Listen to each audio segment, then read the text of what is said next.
పరిశుద్ధమైన నామానికి మహిమ కలుగును గాక. కూడి వచ్చిన బిడ్డలందరికీ శుభములు ఆశీర్వాదాలు దేవుడు దయచేయను గాక. దేవుడు ఈ ప్రత్యేకమైన సమయంలో దేవుడు ఒక కుటుంబంలో ఒక తండ్రికి ఇద్దరు పిల్లలు. ఎందుకనంటే ఆ ఇద్దరు కుమారులు తాను లేక లేక లేక లేక భార్య ప్రార్థన చేసి అలసిపోయింది కావచ్చు. తర్వాత చివరికి భర్త ప్రార్థన చేస్తే దేవుడు ఇద్దరు కొడుకులను ఇచ్చాడు. దేవుడు ఇచ్చాడు. అలాగే మనం ఇలా చెప్పుకుంటూ పోతా అంటే ప్రియదేని ద్వారా మనం గమనించవచ్చు. ఒక స్కూల్లోనే చదువుకున్న ఇద్దరు బాబులు, ఒక ఆయన కానిస్టేబుల్ అయితే ఒక ఆయన ఎస్ఐ అవుతాడు, ఒక ఆయన సెప్రెస్ అయితే ఒక ఆయన కలెక్టర్ అవుతాడు. తర్వాత ఇలాగా ఒకరికి ఉద్యోగం వచ్చి మరొకరికి ఉద్యోగం రాదు. అయితే దేవుని సన్నిధికి వచ్చి కూడా ప్రయోజనకరంగా మార్చబడిన వాళ్ళను, నిష్ప్రయోజనకరంగా మార్చబడిన వాళ్ళు. అందుకే అయితే ప్రియదేని ద్వారా ఆ తండ్రి ఇద్దరు కుమారులను కనగా ఇద్దరు కుమారులు కూడా, ఎందుకనంటే ఒక దేవుడు ఆయన వేడుకుంటే, ఆయన ప్రార్థన చేస్తే దేవుడు అతనికి ఆ ఇద్దరు కుమారులను ఇచ్చారు. అయితే ఆ ఒక్క కుమారుని విషయంలో కనుక మనం చూస్తే చూడండి, ఆ కుమారుని యొక్క ఆలోచన విధానం కనుక చూస్తే మనం కూడా ఎలాంటి స్థితిలో ఉన్నాము, అనేకులకు ప్రయోజనకరంగా ఉన్నామా, నిష్ప్రయోజనకరంగా ఉన్నామా అనేది దేవుని యొక్క వాక్యం ద్వారా మనం తెలుసుకొని సరిచేయబడదాం. Praise the Lord. Hallelujah, hallelujah. చూడండి, బైబిల్లో మనము బైబిల్ గ్రంథంలో మనం చూద్దాం. ప్రియదేని ద్వారా ఇక్కడ ఎందుకు అని అంటే దేవుడు చెప్తా ఉన్నాడు, ఆత్మానుసారంగా నడుచుకోండి అంటాడు. ఎలా నడుచుకోవాలంట? ఆత్మానుసారంగా నడుచుకోండి. చూడండి, గలతీయులకు రాసిన పత్రిక 5వ అధ్యాయము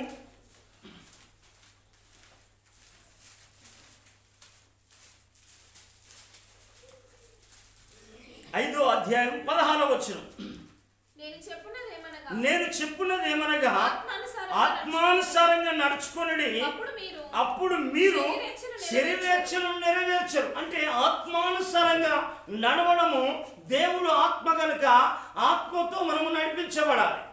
అందుకే ఎందరైతే దేవుని ఆత్మ చేత నడిపించబడతారో వారే నా కుమారులు కుమార్తెలను దేవుని మాటలు సెలవిస్తాం. అందుకే ప్రియదేని ద్వారా ఎందుకు అని అంటే ఈ శరీరము, చాలా మంది కూడా శరీరానుసారంగా జీవించడము, శరీరానుసారంగా ప్రవర్తించడము, శరీరానుసారంగా మాట్లాడడము, శరీరానుసారంగా సాగడము అది దేవుని చిత్తము కాదు. దేవుని చిత్తము కాదు. అంటే అందుకే ఇక్కడ బైబిల్లో ఎందుకనంటే పౌలు గారు ఒక మాట మాట్లాడుతూ ఉంటాడు. ఏం మాట మాట్లాడతాడంటే చూడండి, హెబ్రీయులకు రాసిన పత్రిక 12వ అధ్యాయంలో చక్కగా మనము ఒక మాట మనం చదువుకుందాం. 12వ అధ్యాయము చాలా జాగ్రత్తగా మనం విందాం. హెబ్రీయులకు రాసిన పత్రిక 12వ అధ్యాయము 16వ వచనాన్ని మనం చదువుకుందామా? 16, 17. ఒక పూట కూటి కొరకు తన జ్యేష్ఠత్వపు హక్కును అమ్మి వేసిన ఏశావు వంటి భ్రష్టుడైనను వ్యభిచారి అయినను ఉండునేమో అని జాగ్రత్తగా చూసుకోండి. చల్లన ఏమంటాడంటే ఇక్కడ ఒక పూట కూటి కొరకు, ఎందుకనంటే తన జ్యేష్ఠత్వపు హక్కును అమ్మివేసిన ఏశావు వంటి భ్రష్టుడైనను వ్యభిచారి అయినను ఉండునేమో అని జాగ్రత్తగా చూసుకోమంటాడు. అంటే చూడండి ప్రియదేని ద్వారా, ఎందుకు ఈ ఏశావు ఇలా అవ్వడానికి కారణము ఏంది అనేది మనం చాలా జాగ్రత్తగా దేవుని యొక్క లేఖనం ద్వారా పరీక్షిస్తాం. ఈ ఏశావు ఇలా ఆ భ్రష్టత్వంలోనికి ఒక వ్యభిచారిగా తిరగడానికి ఇతనికి కారణం ఏంటిది అనేది మనము దేవుని యొక్క లేఖనం, ఆయన ఆ తండ్రి కూడా మామూలు వ్యక్తి కాదు, బలమైన ప్రార్థన పరుడు. తల్లి ఏమైనా మామూలు వ్యక్తి కాదు, బాగా ప్రార్థన చేసింది. అయితే ఆయన ఈ విధంగా ఎందుకు అనంటే ఆయన ఆ భ్రష్టత్వంలోనికి రావడం కారణము మనం గమనించాలి. తండ్రి లోపమా, తల్లి లోపమా? లేక తన లోపమా, లేకుంటే ఇతరుల లోపమా? మనం చాలా జాగ్రత్తగా మనం గమనించబడాలి. మనము ఆశీర్వదించబడడానికి మనము కారణమా, ఇతరుల కారణమా? అయితే ప్రియమైన వారా, అలాగే మనం గనుక ఈ బైబిల్ గ్రంథంలో కనుక మనం చూస్తే ఇక్కడ చాలా చక్కగా దేవుడు రాసిన మాట ఆదికాండంలో మనం చక్కగా చూద్దాం. ఈ ఆదికాండంలో వచ్చిన తర్వాత ఇక్కడ భక్తుడు, ఎందుకంటే ప్రియమైన వారా, ఆయన దేవుడు వాగ్దానం చేసిన తర్వాత 2 జనపదములు ఆ గర్భములో ఉన్నప్పుడే, ఎందుకు అనంటే ఒక పెనుగులాట జరిగింది. పెనుగులాట జరిగిన తర్వాత ఆ ఇద్దరు కుమారులు జన్మించిన తర్వాత ఆ చిన్న వాళ్ళిద్దరు చిన్నలు పెద్ద పెరిగిన తర్వాత జరిగిన సంభవాన్ని చూడాలి. ఎందుకనంటే బైబిల్ చెప్తా ఉన్నది, ఎందుకనంటే పిల్లవాడు మంచివాడు పెద్దవాడైన తర్వాత తన చేష్టల వలన చెప్తాడ పిల్లలు ఎలాంటి వాడు. అందుకే సొలొమోను అంటాడు, బాలుడు నడవలసిన త్రోవలో వాడిని నడిపించుండి పెద్దవాడైన తర్వాత త్రోవ నుంచి తప్పించేవాడు. హల్లెలూయా. అందుకే ఈ ఆదికాండము 25వ అధ్యాయము చూడండి, 25వ అధ్యాయము 27 నుంచి మనం కొన్ని మాటలు చదువుతాం. 27, 28, 30 వరకు. ఆ చిన్నవాడు ఎదిగినప్పుడు ఏశావు వేటాడుట యందును నేర్పరి అయి అరణ్యవాసిగా ఉండెను. యాకోబు సాధువై గుడారములో నివసించను. ఇసాకు ఏశావు తెచ్చిన వేట మాంసము తినిచుండెను గనుక అతన్ని ప్రేమించెను. రిబ్కా యాకోబును ప్రేమించెను.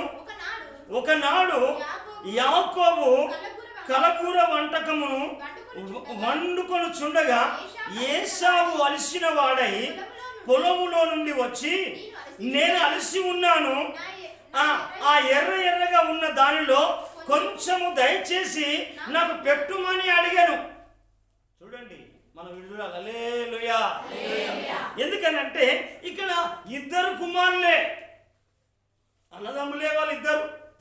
అయితే ఇక్కడ ఏశావు ఎలాంటివైందంటే అరణ్యవాసిగా ఉన్నాడు. ఎందుకనంటే తనకంతా వేటనే, తనకెప్పుడు చూసిన పనే, ఎప్పటి కూడా ప్రయాణాలే, తనకున్నదంతా ఏం చేసిందంటే తిరగడమే కథ. తర్వాత దానికి ఏం తెలియదు.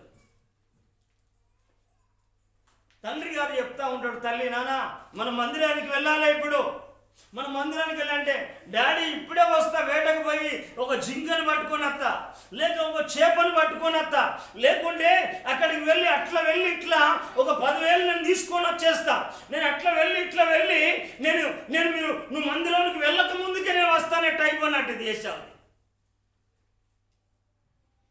ఎందుకనంటే ఇలా ఏం చేసిండంటే ఆయన తిరిగి అలసిపోయిండు. ఈయన గుడారములో ఉండి సాధువుగా మృదుగా ఉన్నాడు. దేవుడు సాధువులను కాపాడేవాడు. అయితే ఈయన అలసిపోయిన వాడై ఏం చేస్తుందంటే, అలసిపోవడం దేని వల్ల అయితే అంటది, తిరగడం వల్ల అలసిపోతాడో, లేకుంటే ఆ తర్వాత ఆ పని చేయడం వల్ల అలసిపోతాడో, లేకుంటే ఎందుకంటే సుఖంగా ఉండడం బట్టి అలసిపోతాడో చెప్పలేం. ఇలా అలసిన వాడు ఎప్పుడు కూడా ప్రార్థనలో వంగలేడు. ఈ అలసిన వాడు నిద్రపోవడానికి, నిరుత్సాహంగా ఉండబోవడానికి, సోమరిగా తయారడానికి, దరిద్రుడు అవ్వడానికి, భ్రష్టుడిగా తయారవడానికి కారణాలు ఇవే. అందుకే ఎప్పుడైతే వాళ్ళ ఆయన నేను అలసిపోయినా, ఎందుకనంటే ఆయన కొంచెం పెట్టుమని అడిగినప్పుడు, అందుకు యాకోబు అన్న మాట ఏంటంటే, యాకోబు నీ జ్యేష్ఠత్వము నేను నాకు ఇమ్ము అని అడిగాడు.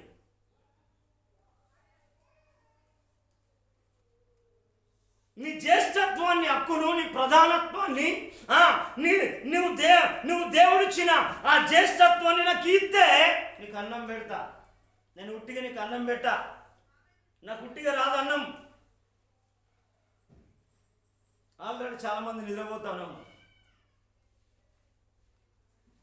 ఎందుకనంటే చూడండి, ఎందుకనంటే ఆయన ఏం చేసిందంటే ప్రదేన్ ద్వారా జ్యేష్ఠత్వ హక్కు అమ్ముకున్నాడు ఈ ఏశావు. ఎందుకంటే ప్రియదేని వారా, యాకోబు చిన్నప్పటి నుంచే పెనుగులాడేవాడు. తల్లి గర్భములో నుండే పోరాటం ఉన్నది. నేను సాధించాలే, నేను జయించాలే, నేను ముందుకు నడవాలి, నేను అనేకులకు ప్రయోజనకరంగా ఉండాలి, అనేకులకు ఆశీర్వాదకరంగా ఉండాలి, అనేకులకు నేను వెలుగుకరంగా ఉండాలి అనేది యాకోబు యొక్క పోరాటం. బైబిల్ అంతా చదివితే యాకోబుకున్న ఆరాటం అంతా ఏంటిదంటే, నేను ఎట్లయినా నిష్ప్రయోజకంగా ఉండకూడదు, నేను తలగా ఉండాలి. అందుకే ప్రియదేని ద్వారా ఈ ఏశావు ఏంటిదంటే, నువ్వు జ్యేష్ఠత్వాన్ని నాకు ఇమ్మనంటే నేను అంటాడు. ఆయన ఏమంటాడంటే 32వ వచనం, ఏశావు నేను చావబోచున్నాం గనుక గదా జ్యేష్ఠత్వం నాకెందుకు. ఇలాంటి వాళ్ళు ఎందుకనంటే కారణం ఏంటంటే ప్రియదేని ద్వారా ఈయన ఎవరంటే ఈయన తిండిపోతూ ప్రియదేని వెళ్ళాలి. ఎందుకనంటే ఇలాంటి తిండిపోతు, ఎందుకనంటే ఈ తిండికి అలవాటు పడినప్పుడు, ఎందుకనంటే ఈ తిండి కొరకు తన జ్యేష్ఠత్వాన్ని హక్కును అమ్ముకున్నవాడు. అంటే ఎందుకనంటే ఈ శరీర క్రియలకు అలవాటు పడినవాడు శరీరాన్ని అమ్ముకుంటాడో, ఒళ్ళును అమ్ముకుంటాడో, లేకుంటే బట్టలు అమ్ముకుంటాడో, స్వభావాన్ని అమ్ముకుంటాడో, సత్యాన్ని అమ్ముకుంటాడో, నీతిని అమ్ముకుంటాడో, నిజాయితీని అమ్ముకుంటాడో, దేన్ని అమ్ముకుంటాడో చెప్పలేం. ఈనాడు చాలా మంది కూడా ఎందుకనంటే దేన్నైనా అమ్ముకోవడానికి సిద్ధపడిన వాళ్ళు ఉన్నారు సమాజంలో. ఇతడు కూడా అలాంటి స్వభావం కలిగిన వాడే. ఎందుకనంటే డబ్బు కొరకు అమ్ముడు పోయేవాడు, ఒక పూట కూడా ఉపవాసం ఉండలేనివాడు, ఒక పూట కూడా ఆకలిని ఓర్చుకోలేనివాడు, ఒక పూట కూడా దేవుని సన్నిధిలో గడపనివాడు వీడు. అందుకే అంటాడు పౌలు, రాస్తా ఉంటాడు ఎవ్రీ సంఘానికి, వెళ్ళారా.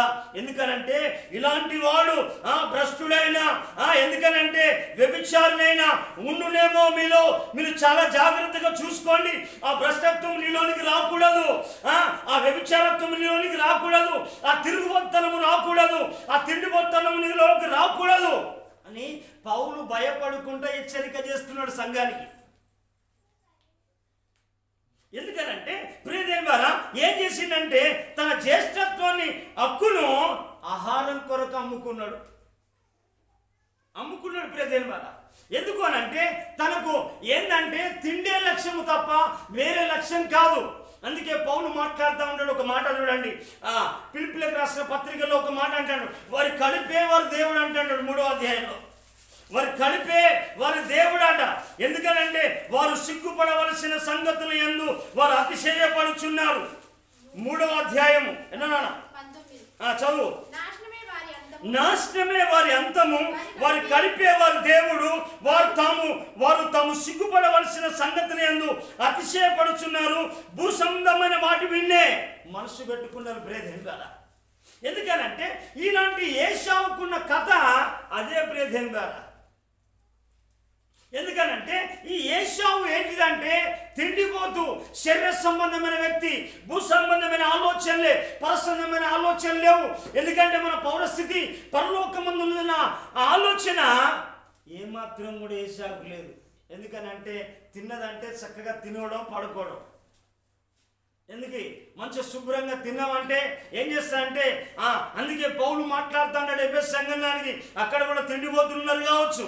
ఎందుకనంటే అక్కడ కూడా ఏం మాట్లాడతాడంటే, నువ్వు తీసాడు కాదు, అక్కడ కూడా ఏం మాట్లాడతాడంటే మద్యముతో మత్తులై ఉండకూడదు, దాంట్లో దుర్వ్యాపారం ఉన్నది.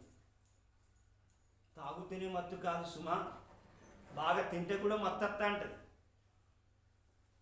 ఎందుకనంటే ప్రియదేని ద్వారా ఎందుకు అనంటే ఇలాంటి వాళ్ళు ప్రార్థన చేయలేరు, ఉపవాసం ఉండలేరు, దేవునితో మాట్లాడలేరు, దేవుని దర్శనం చేసుకోలేరు, దేవుని మాట వినలేరు, దేవుని మాటకు లోబడలేరు.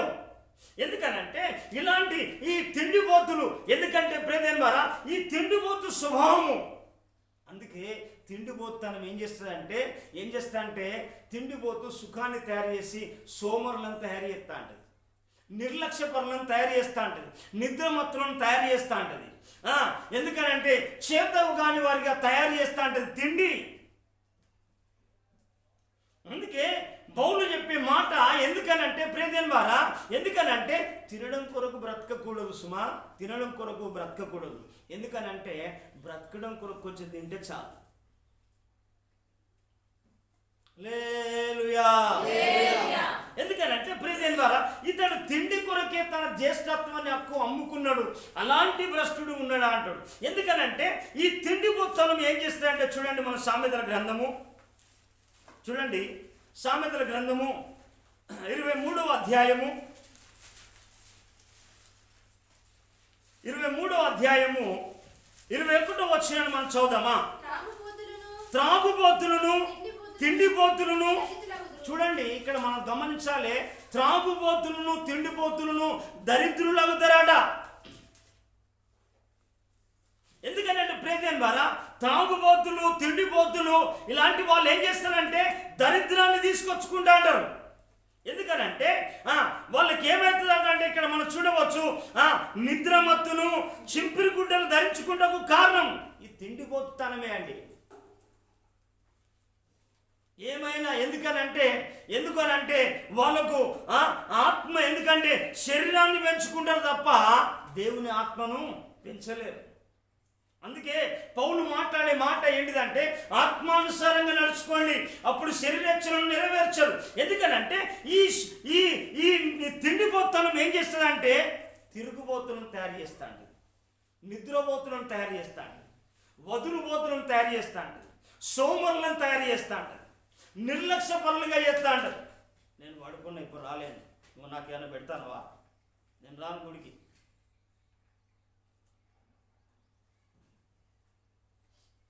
నేను రాను, మందిరానికి రాను, ప్రార్థనకు రాను, నేను ఇప్పుడే లేవను, నాకు ఇష్టం వచ్చినప్పుడు లేస్తా.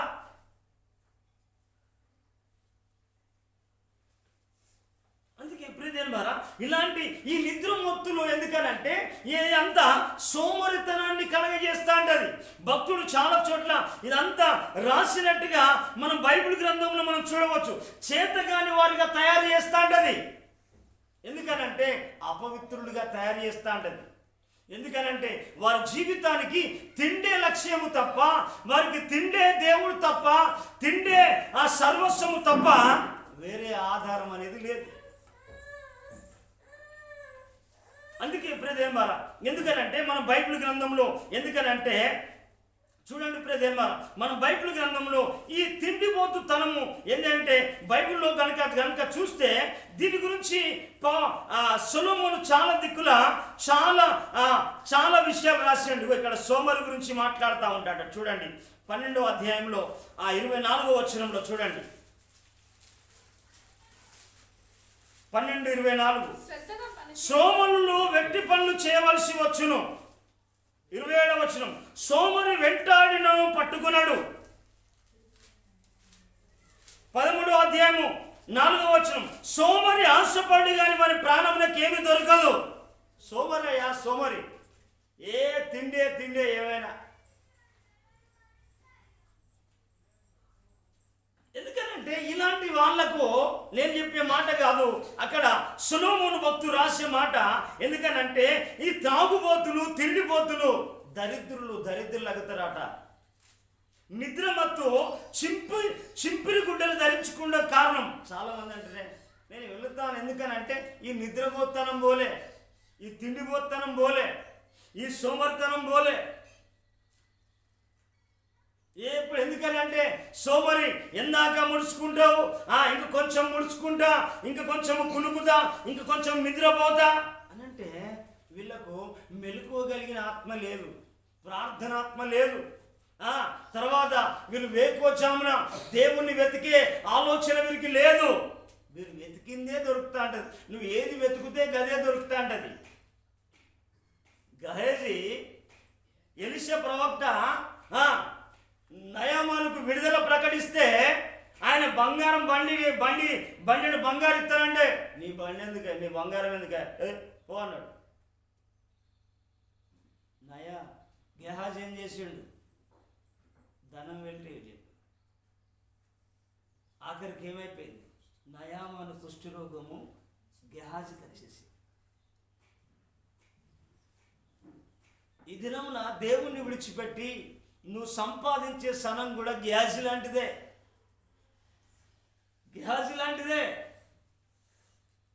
గెహాజీ నీతో నా మనసు రాలేదా, నీతో నా ఆత్మ రాలేదా?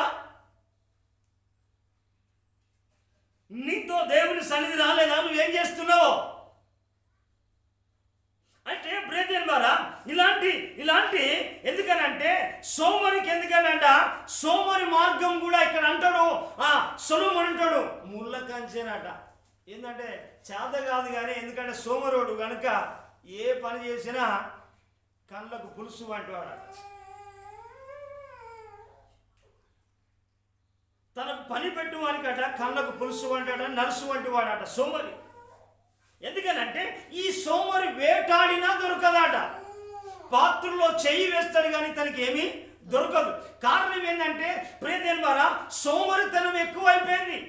నేను అంటున్నా మన సంఘంలో సోమరితనం ఉండకూడదు, సోమరులు ఉండకూడదు, తిండిపోతులు ఉండకూడదు, తిరుగుబోతులు ఉండకూడదు, త్రాగుబోతులు ఉండకూడదు. దీనివల్ల ఎందుకనంటే ఆ కుటుంబానికి దరిద్రం వస్తుంది, ఆ కుటుంబానికి లేనిపోని భ్రష్టత్వం వస్తుందని దేవుని యొక్క లేఖన భాగము సెలవిస్తూ ఉన్నది. అందుకే ప్రియదేవుని ద్వారా ఎందుకు అనంటే ఇలాంటి వాళ్ళు ఎందుకనంటే వీటి వల్ల ఏమవుతుందో చూద్దాం. మనం ఇక్కడ 24వ అధ్యాయం చూడండి, 24వ అధ్యాయము సామెతల గ్రంథం 33-34 చాకచక్యంగా చదివినగా ఇంకా కొంచెము నిద్ర, ఇంకా కొంచెము కునుకుపాటు, పరుండుటకై ఇంకా కొంచెం చేతులు ముడుచుకుంటా, వీటి వలన నీకు దరిద్రం పరిగెత్తి వచ్చును. మామూలుగా కాదు దేవుడు. ఎందుకనంటే దేవుడు ఈ వీటి వలన దరిద్రము పరిగెత్తుకొని వచ్చును, ఆయుధస్తుడు వచ్చినట్లు లేవిని ఇంటిని దడుతుంటది, నీ హృదయాన్ని దడుతుంటది, నీ పరిస్థితులను దడుతుంటది. చేతవాణిగా చేసేసి నువ్వేం చేస్తా అంటే నువ్వు దేనికి ప్రయోజనకరంగా లేకుండా నీ జీవితాన్ని తయారు చేస్తుంది సోమర్థనం, లేజినెస్.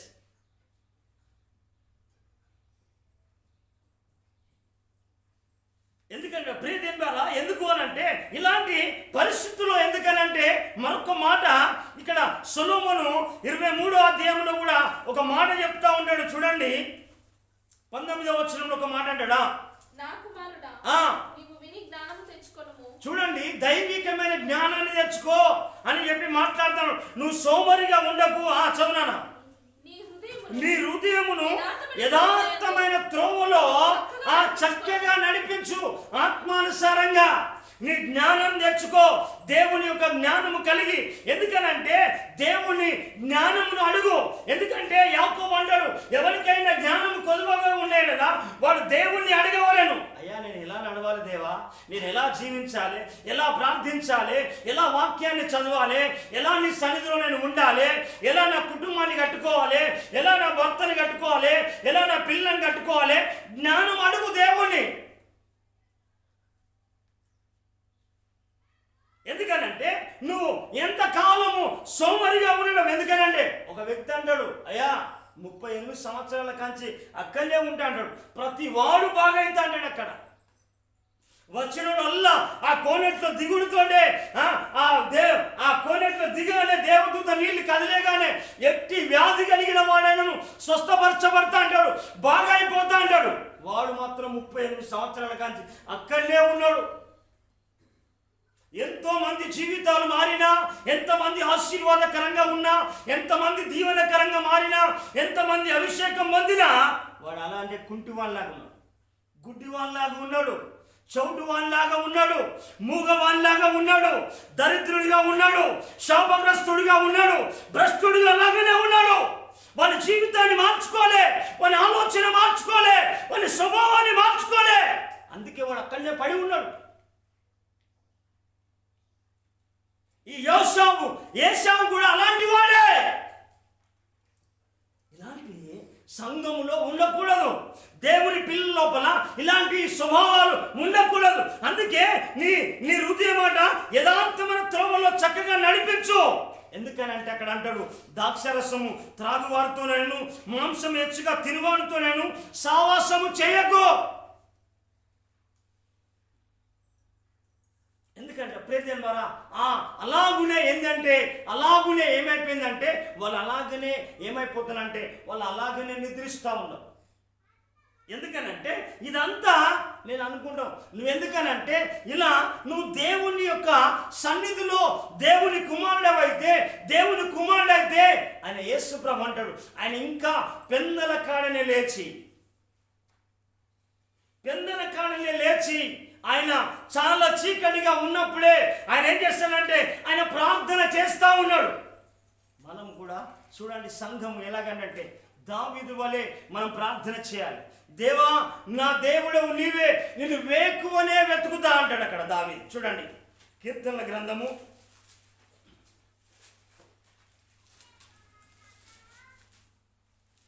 63వ అధ్యాయం 1వ వచనం. దేవా నా దేవుడవు నీవే, వేకువనే నేను వెతుకుతా. అంటే సోమరితనం నుంచి నువ్వు బయటికి రా, నిద్రమత్తు నుంచి బయటికి రా, ఈ శాపగ్రస్తమైన జీవితం నుంచి రా. ఏశావులాగా బ్రతకకు. ఏశావు లాంటి ఆ స్థితి ఎక్కడైతే ఉంటుందో ఆ కుటుంబంలో చాలా పేదరికము, రోగము, అప్పులు, నొప్పులు, సమస్యలు తయారైతే ఉంటాయి. అపవాది అక్కడ గూడు కట్టుకొని ఉంటుంది అక్కడ.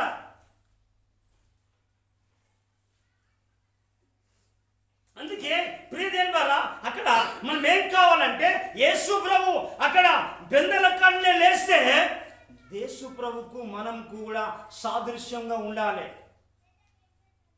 సొలొమోను సామెతల గ్రంథంలో కూడా ఆమె చీకటితోనే లేచి, అంటే ఏంటిదంటే ఆమె చీకటితో లేవడానికి సంఘము ఏం కావాలంటే వేకువజామునే లేచి దేవా నీ బలమును నీ ప్రభావమును చూడవల్లని నీ పరిశుద్ధాలయమందు నేను ఎంతో ఆశతో నీ కొరకు కనిపెట్టుచున్నానని సంఘము వెతకాలి. నాన్న బైబిల్ చూడకును, చదువుమన్నప్పుడు చూడు. సంఘము వెతకాలి. ఎందుకనంటే యేసు ప్రభువుని ఎత్తా ఉన్నాడు దేవుని కంటే. ఎందుకనంటే ఆ ఏశావు ఎలాంటి వాడంటే దేవుని కంటే సుఖాన్ని ఎక్కువగా ప్రేమించేవాడు.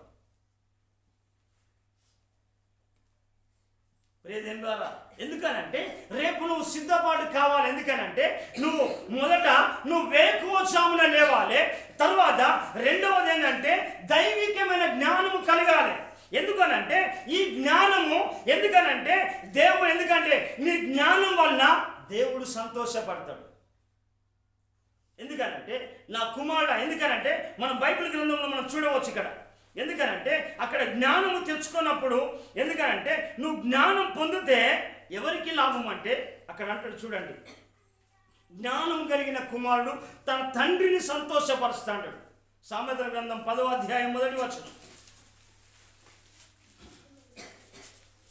10వ అధ్యాయం 1వ వచనం. జ్ఞానము గల కుమారుడు తండ్రిని సంతోషపరచును. అంటే నీవు జ్ఞానము కలిగి ఉండి వేకువజామునే దేవుని బలమును శక్తిని చూసిన తర్వాత దేవుని యొక్క జ్ఞానము కలిగి ఏం చేయాలంటే ఈ జ్ఞానం వల్ల ఏం చేస్తావంటే నీ తండ్రి పరమ తండ్రి నిన్ను సంతోషపడతాడు. నిన్ను చూసి తండ్రి నీకు సంతోషంగా దేవుడు, ఎందుకంటే అదే దైవికమైన జ్ఞానం. ఎందుకనంటే ఈనాడు జ్ఞానము లేకనే అజ్ఞానముగా చూపిస్తూ ఉన్నారు. ఎందుకంటే జ్ఞానవంతురాలు తన ఇల్లును కట్టుకుంటే 3 రాళ్ళు తన ఇల్లును అంతా ఊడబెడతా అంటారు. రోజు కర్ర తిత్తా అంటాడు, పొయ్యిలో పెడతా అంటారు. చేత కాదు కదా, తిండిపోద్దే. అదే కర్ర తిత్తా అంటది, పెడతా అంటది. బయటికి పోయిన వాళ్ళు పుల్లలు ఎరకరాదు, నాలుగు కష్టపడదు, దేవుణ్ణి అడగదు. ఎందుకంటే ప్రేమ ద్వారా ఈ దైవికమైన జ్ఞానం రావాలి. తర్వాత మనం ఇంకోటి చేయవలసింది ఏంటంటే నీ హృదయాన్ని యథార్థమైన త్రోవల యందు నడిపించాలి. ఏది యథార్థమైంది? దేవుని మార్గము యథార్థమైనది, దేవుని మార్గము సత్యమైంది. అయితే దేవుని యొక్క ఆ మార్గము సత్యమైనది, జీవమైనది. అందుకే ప్రతి ఈనాడు మెలుకోగలిగిన ఆత్మ ఎందుకనే కారణం ఏంటంటే శరీరం ఎప్పుడైనా కానీ అలసిపోతా ఉంటుంది. శరీరం సపోర్ట్ చేయదు. ఎందుకనంటే చాలా మందికి శరీరానికి పెట్టిన ఖర్చు, శరీరానికి ఇచ్చిన ఫెసిలిటీ ఆత్మకి. అందుకే ఆత్మ బలహీనంగా ఉంటా అంటది. ఆత్మ బలహీనంగా ఉంటా, ప్రొటెక్ట్ చేయదు. ఎందుకనంటే నువ్వు ఆత్మను కనుక నువ్వు నీ శరీరానికైతే ఎలా సంరక్షించుకోవడానికి ఆహారాన్ని, సుఖమును, సౌఖ్యమును, రెస్ట్నిస్తానో ఆత్మకు కూడా నువ్వు ఆహారం పెట్టు. ప్రార్థన, వాక్యము, ఆరాధన, ఉపవాసం, పరిశుద్ధంగా జీవించడం. అందుకే వాళ్ళందరూ దివిటీలు పట్టుకొని వాళ్ళ యేసయ్య దగ్గరికి వెళ్ళిందట. దివిటీలు పట్టుకొని అక్కడ దివిటీలు పట్టుకో రాగానే యేసయ్య తలుపు తీసేసాడు.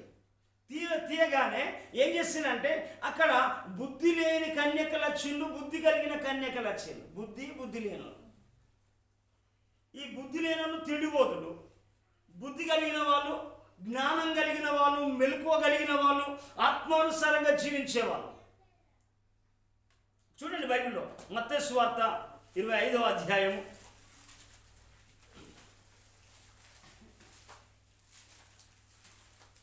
25వ అధ్యాయము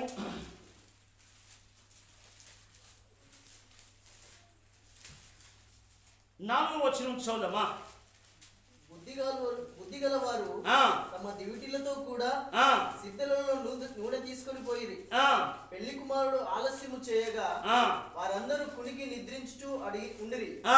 అర్ధరాత్రి వేళ ఇదిగో పెళ్లి కుమారుడు అతన్ని ఎదుర్కొన్న రండి అనే కేక వినబడెను. చూడండి, పెళ్లి కుమారుడు ఇదిగో పెళ్లి కుమారుడు అతన్ని ఎదుర్కొన్న రండి అనే కేక వినబడెను. అప్పుడు ఆ కన్యకలందరూ లేచి ఆ దివిటీలను చక్కపరిచిరి గాని బుద్ధి లేని ఆ కన్యకలు మా దివిటీలు ఆరిపోవచ్చున్నవి గనుక నూనెలో కొంచెం మా కీడని బుద్ధిగల వారిని అడిగిడి. అందుకు బుద్ధిగల కన్యకలు మాకును మీకును చాలదేమో, మీరు అమ్మవారి యొద్దకు పోయి కొనుక్కొని రండని చెప్పిరి. వారు కొనుపోవచ్చుండగా పెళ్లి కుమారుడు వచ్చను. అప్పుడు సిద్ధపడి ఉన్న వారు అతనితో కూడా పెళ్లి విందులోనికి పోయిరి. అంతటా తలుపు వేయబడింది. మీరెవరో నాకు తెలియదు. ఎందుకనంటే నువ్వు మెలకువగలిగిన ఆత్మ లేదు, నీకు సిద్ధపాటు కలిగిన జీవితం లేదు. అంటే నూనె అనుకుంటే వాళ్ళు అనుకున్నారు, ఈ బుద్ధి లేని కన్యకలు, ఈ తిండిపోతు కన్యకలు అనుకున్నారు నూనెలో దుకాణంలో దొరికే నూనెతోటి ఈ దీపం వెలిగిద్దాం అనుకున్నారు.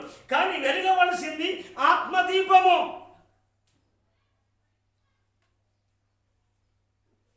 ఎందుకనంటే వెలగవలసింది ఆత్మదీపం వెలగాలి. ఈ ఆత్మ వెలగకపోతే, ఎందుకనంటే వాళ్ళు ఏం చేసిందంటే అక్కడనే యేసు ప్రభు వచ్చేసిండు తలుపేసి. నేను అన్నా మన వారంలో ఇక్కడ గేటు పెడతా మీ కొరకని అంటే, నేను ఈ గేట్ వేసిన అక్కడ యేసయ్య గేటు ముత్తాను.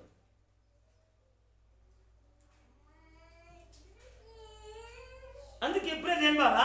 ఎందుకనంటే ఇలా ఈ జీవితాన్ని మార్చకుండా ఈ తిండిపోతానము, తిరుగుపోతానము ఏమైపోతుంది అని అంటే, ఎందుకు అనంటే ఇది శరీరానుసారమైన జీవితం. ఈ శరీరానుసారమైన జీవితం వల్ల ఎందుకనంటే దేవుడు ఆయన అంతఃపురంలో నుండి బయలుదేరి రాబోతా ఉన్నాడు. అంతఃపురంలో నుంచి బయలుదేరి, నువ్వు నిన్న బాప్టిజం తీసుకున్నావా, మొన్న తీసుకున్నావా, వారం క్రితమా, నెల క్రితమా, సంవత్సరం క్రితమా, 2 సంవత్సరాల క్రితమా? నువ్వు ఇంకెప్పుడు సిద్ధమవుతావు? ఇంకెప్పుడు సిద్ధపడతావు? ఆత్మను ఎప్పుడు సిద్ధపరచుకుంటావు? పరిశుద్ధతను ఇంకా ఎప్పుడు సంపాదించుకుంటావు? దుకాణంలో కొనుకొచ్చుకుంటావు అలాగా. అందుకే రేపు కడవరి దినాల్లో ప్రియదేని ద్వారా దేవుడు ఆయన మహిమ కలిగిన సింహాసనం ద్వారా తను ఏర్పరచుకున్న వారిని, సిద్ధపడుతున్న వారిని ఆయన ఈ కొన నుంచి ఆ కొన నుంచి ఆయన సమకూర్చబోతా ఉన్నాడు. సమకూర్చబోతున్నప్పుడు ఒక్కసారి మధ్యరాత్రి కల్లోలం వచ్చింది. అందరూ ఒక్క నిమిషంలో చనిపోయి, ఒక్క నిమిషంలో. చూడండి బైబిల్లో యోబు గ్రంథము 34వ అధ్యాయం 20వ వచనం. వారు ఆ నిమిషంలోనే చనిపోదురు. చూడండి, వారు నిమిషంలోనే చనిపోదురు. మధ్యరాత్రి ప్రజలు కల్లోలమంది నాశనమగుదురు. బలవంతులు దైవికంగా కొనబోబడతారు. బలవంతులు ఏంటిదంట? బలవంతులు దైవికంగా, ఎందుకంటే దైవికంగా కొనిపోబడతాంటారు. అంటే నువ్వు ఏ బలం కలిగి ఉన్నావు? ఈ శరీరమైన బలము నిన్ను సోమరుని చేస్తూనే ఉండే, ఈ శరీరాంశమైన ఈ బలము నిర్లక్ష్యం చేస్తూనే ఉండే, ఈ శరీరాంశమైన బలము సోమరుని చేస్తాండే, దరిద్రులను చేస్తాండే, దాన్నే ఇంకెంతకాలం చేస్తాడు? ఎంతకాలం? ఏశావు లాంటి జీవితం ఏంది? ఏశావు లాంటి ఈ బ్రతికేంది?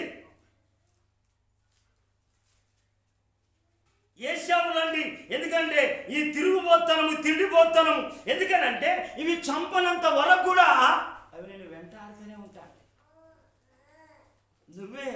నువ్వే క్రమశిక్షణ, ఎందుకనంటే నువ్వే దేవునికి సన్నిధిలో నిర్ణయం తీసుకొని నీ ఆలోచన మార్చుకొని, నీ ప్రవర్తనను మార్చుకొని, నీ పద్ధతిని మార్చుకొని, ఎందుకంటే ఈనాడు దానికి శరీర క్రియలకు అలవాటు పడి దేన్ని నమ్ముకుంటానో తెలియట్లేదు వాస్తవంగా. అలాంటి నైజంలో సమాజం నడుస్తూ ఉన్నది. అందుకే వారు ఒక నిమిషంలోనే చనిపోతారట. ఒకటే నిమిషం. ఎందుకనంటే ఆయన ఆర్భాటముతో, ప్రధాన దూత శబ్దంతో ఆయన రాబోతా ఉన్నప్పుడు, ఆ పెళ్లి కుమారుడు అంతఃపురంలో నుంచి బయలుదేరినప్పుడు పెళ్లి కుమార్తె కూడా వధువు సంఘంగా సిద్ధంగా పెళ్లి కుమారుని ఎదుర్కోవాలి కదా, కనిపెట్టుకోవాలి. ఎందుకనంటే ఎల్లప్పుడూ మెలుకో కనుకోవాలి. ఎందుకనంటే వాళ్ళు ఆ బుద్ధి లేని వాళ్ళు, బుద్ధి కలిగిన వాళ్ళు వచ్చేసరికి తలుపు తీసిండ్రు, తలుపు మూయబడింది. 5 మాత్రమే వెళ్ళిండ్రు లోపలికి. వాళ్ళ ఆత్మ దివిటి వెలిగించబడ్డాయి, ఆత్మ వెలిగించబడింది. వాళ్ళ ఆత్మానుసారంగా జీవించారు. కావలసిన దేవునికి కావలసిన పరిశుద్ధత వాళ్ళ లోపల ఉన్నది, కావలసిన సిద్ధపాటు జీవితం వాళ్ళలో ఉన్నది. అందుకే వారు లోనికి రాగానే తలుపు, ఎందుకంటే తలుపు తీసిండు, వీళ్ళు వచ్చే లోపలనే తలుపు వేయబడింది. అందుకే రేపు యేసు ప్రభుల వారు కూడా రాబోతా ఉన్నాడు. చూడండి ప్రియదేవ, మనం గమనించాలి, మనం చూడాలి. మత్తయి సువార్తలో చూడండి, ఇక్కడ మంచి మాట యేసు ప్రభు చెప్తా ఉంటాడు.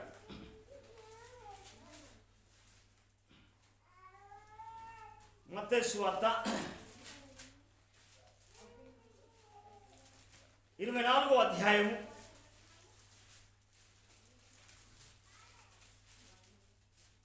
30వ వచనం నుంచి 30-31. అప్పుడు మనుష్య కుమారుని సూచన ఆకాశముందు కనబడును. అప్పుడు మనుష్య కుమారుడు ప్రభావముతోను